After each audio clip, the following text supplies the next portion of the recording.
and a real-life gay guy who grew up in Indiana, Merrillville, Indiana. Maryville, right next to Hammond. Very good, yes. And Gary. It's And Gary, yes. It's funny, I skipped Gary.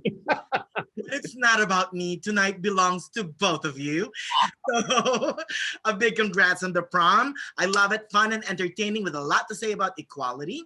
So let's begin with you, Mr. Andrew. What got you interested in joining the cast as a Juilliard-trained waiter, Trent Oliver? Well, Ryan Murphy called me and said, I had just seen the prom on Broadway, so I'd already seen it. And he called me and he said, "Did you see the prom?" And I said, "I did see the prom." And he was like, "Well, I'm going to make it into a film. It's going to be you, Meryl Streep, James Corden, and Nicole Kidman." Wow. So And that's it. there's not much of a question there. You're just like, okay.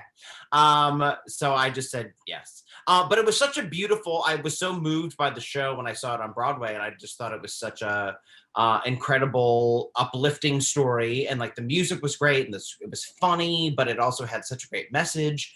And I was so excited that Ryan was going to turn it into a film. So yeah, obviously jumped on board right away. You're having a great Netflix here with The Boys in the Band and now The Prom. So that's fantastic. And you, Mr. Keegan-Michael, what got you interested as Tom Hawkins, the principal with a great big heart?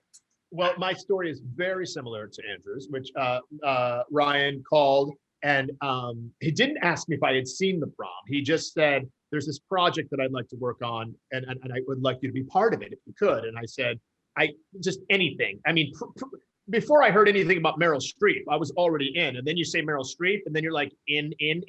So then I promptly went out to go see the musical, and I was moved by it. I was inspired by it. I laughed my belly off. It was everything you'd want in a musical. And I just had the time of my life. And I was just so pleased that he had made this offer for us to do this. And I couldn't wait to see how he was going to do it, how he's going to put it. I had no idea you can sing, Mr. Keegan-Michael. So how did you prepare? I've been singing for a very long time, just not on screen. I just haven't been doing that on screen that often. So, but I took it seriously, and I got a vocal coach, and I worked with her often, and we just went over the song and tried to relearn stuff that I had learned from choir class when I was a kid in high school. And I was very happy with everything. It was a wonderful role to play. Oh, my last quick question though, and we'll begin with you, Mr. Andrew. What I like about the prom is, it's kind of intriguing that it will be showing in places that may not allow Emma to take her girlfriend to the prom, right? What do you think of that? Well, hopefully, I don't know. I hope that for folks that maybe don't necessarily get to see themselves on screen that much, that this gives them a little bit of visibility, and that they get to see their own story reflected back at them. So this is certainly the first time. I mean, Boys in the Band was one thing, but this is also probably the biggest audience that I've ever gotten to be a part of a film that it will reach a very large audience worldwide. So I'm excited to share it, but hopefully it just gives people a sense, particularly young people, that they're seen, and that we see them, and we're here, and we're supportive, and that your people are out there, whether or not you see them or not.